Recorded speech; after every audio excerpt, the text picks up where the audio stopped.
What's good? What's good? It's the one, the only boy, the one, no boxer, coming back at y'all with another one, man. Oh my goodness, the summer is almost over. The consistency will begin again. All right, you gotta give me just one more week, man. But you know, of course, bro, regardless of what I'm doing, where I'm at, it's no way in the world that I can miss this action-packed fight. But with big things comes big rumors, and that was definitely a rumor the day that I wanted to confirm. Luckily, Keith Idec was able to beat me to it, but he stated Errol Spence just weighed in at 147 pounds. Terence Crawford came in at 146.8. Official weigh-ins held behind closed doors not long ago at the MGM Grand. The ceremonial weigh-in is scheduled to begin at 6 p.m. At the T-Mobile Arena and is open to the public. Now, the reason why I had to bring this up because it was definitely a rumor going around, and matter of fact, here it is right now. Boom! It says private weigh-in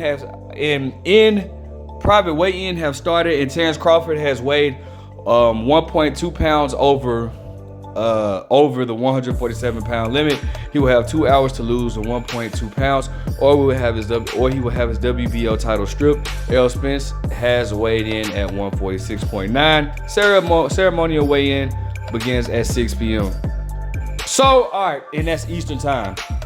So, I want to go ahead and kind of touch on that for a second because, you know, here's the thing about that. First and foremost, guys, anytime you have a ceremonial weigh-in, yes, it is true. That means that it's possible that somebody may be having a hard time making the weight, or they, So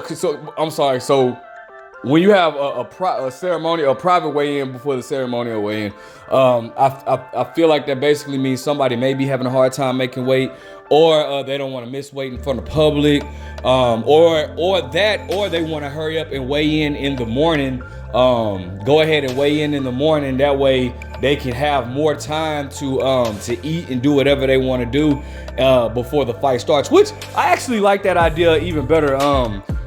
Devin Haney just did it with Lomachenko. What that basically does is, like, for y'all that don't know, when guys are cutting a lot of weight, normally, like, it just gives you more time for your body to replenish, get those carbs in, get those electrolytes in.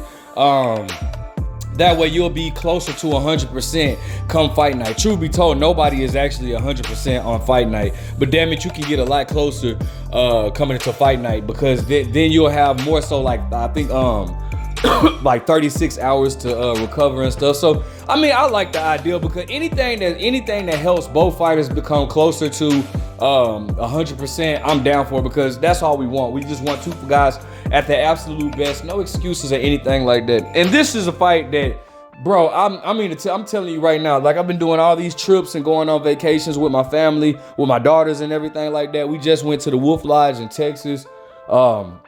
We was in California at SeaWorld earlier this month. Like, we've been doing a lot of trips or whatnot, bro. But I don't care where I will be at in the world. I don't care what's going on. There's no way I was gonna miss this fight. We've been asking for this fight for years, and it's finally here. All right, and I was so scared. One of the biggest things I was worried about is that I was like, man, I don't want to get too excited because I don't know if somebody gonna get injured or if something gonna happen. But it looks like we're here. The ceremonial weigh-in has not happened yet, but it will happen soon. And I'm excited to see what both fighters look like replenished. This is just a beautiful thing, man. So I get, it's time to go ahead and drop my predictions and everything like that. First and foremost, you have Terence Crawford, who to me has more. I mean, it's really no secret who has more in their arsenal. It's really no secret who has more in their arsenal, bro. I think we all know Terence Crawford has more. He can do a little bit of everything, bro. He fights southpaw just as well as he fights right hand or orthodox. He can fight on the outside. He can outbox you. We've seen that with Victor Postal. He can trade with you and slug it out with you. We've seen that with Mean Machine. All right. Obviously, the man is considered to be the best finisher in boxing right now, probably, or second best, second to Better Beef or whatnot. But regardless, had I think what he said, 10 straight KO. He's knocked out every opponent he fought or stopped every opponent he's faced at 147 pounds. And so this is that, you know, I obviously, you know, and I do feel like Terence Crawford is the better mid-range to outside fighter. Then you have Errol Spence, who's the naturally bigger fighter. Might slightly have a better resume at 147. The better inside fighter than Terence Crawford or whatnot. Much better inside fighter than Terence. Well, let me not say much better, but he's a better inside fighter than Terence Crawford in my opinion. Who do I see winning this fight? Well, I'm gonna be honest with you, because their styles are so contrasting. Like what one person is good at, what one person lacks at, the other person is better at. But Errol Spence is a good mid-range fighter. I think Errol Spence has a better jab than Terence Crawford. But I don't know, man. This is a really, really tough fight.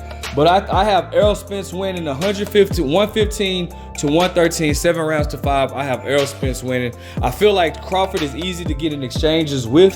Crawford is very stubborn, and he's easy to sucker into a brawl.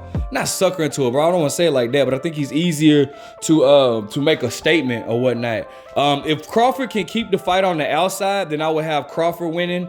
I would probably have Crawford winning. This is just me just taking off my, who I'm, just being honest. If the fight is on the outside, or if majority of the fight is on the outside, I'll probably have Crawford winning somewhere around 7 rounds to 5, maybe 8 rounds to 4. If the fight stays on the outside. But the whole thing is, I don't think the fight is going to stay on the outside. I don't. I'm just being 100% honest with you. I think Errol Spence is very good at closing the distance behind that jab. And another thing is, once Errol is in there, I think that Errol is very good with defending himself. And so is Crawford. But Crawford gets if you watch every Crawford fight, I see Crawford get clipped a lot coming out of exchanges or during exchanges. I just don't know how he's gonna I know Crawford is going to make a lot of adjustments. I mean, and to be honest, it's going to be the battle of adjustments, because Errol is going to have to adjust on the fly to what Crawford does. And again, this is just my opinion. I know a lot of you butthurt fans like to come in, oh, you don't know nothing about boxing because you think Errol is going to win. Well, if I didn't know anything about boxing because I think Errol is going to win, then why is anybody watching this fight? All right, if it's just a foregone fact conclusion that Terence Crawford is gonna win, would we really be interested in this fight? No. All right, but I just think that Errol Spence is gonna I think he closes it, and I think he goes to the body a lot better than Terence Crawford. But that's not to say neither here or there. Terence Crawford is a dog, and I love Terence Crawford. Shout out to Let's Talk Boxing 24/7. I poke fun with my bros, Brian, with Coach Henry. I poke fun with them or whatnot. But I know how dangerous this fight is. I'm just rooting for Errol Spence. But I love Terence Crawford. I've been watching Terence Crawford damn near his entire career, since he had dreads when he was fighting outside. You know what I'm saying? But anyways, I just think that this makes for this just makes it for an exciting fight. All right, I got Errol Spence, but the thing about it is, it's not even 60-40. In my opinion, it's 51-49. And that's just not, I'm not just saying that for political reasons. I'm saying that is how close this fight is, because I can very much see Terence. I could see the fight going anyway. The only thing I can't see is, I don't see Errol Spence getting stopped. All right, I just don't. I think that Errol Spence proved to have a sturdy chin or whatnot. I don't see Errol Spence getting stopped, but I can see. I mean, it's possible if they were to say, hey, the winner 116 to 112, 8 rounds to 4, Terence Crawford. I could see that. Should Terence Crawford be able to keep the fight mid-range to the outside? But the thing is, like I said, I don't think that is going to happen. I think Errol Spence has what it takes to cut that distance behind that great jab. And that's not to say Terence Crawford has a good jab too, but it's not as good as sharp and crisp as Errol Spence. Errol Spence has a very, very good jab, and I think that the best way to get on the inside is to hide behind that jab. Otherwise you're gonna walk into something, especially with a guy like Terence Crawford. You don't just walk in without a jab on Terence Crawford, unless if you asking to get stopped, okay? So that's what I'm thinking. Let me know your predictions. Like, comment, subscribe. But What do I know? I know I'm so excited.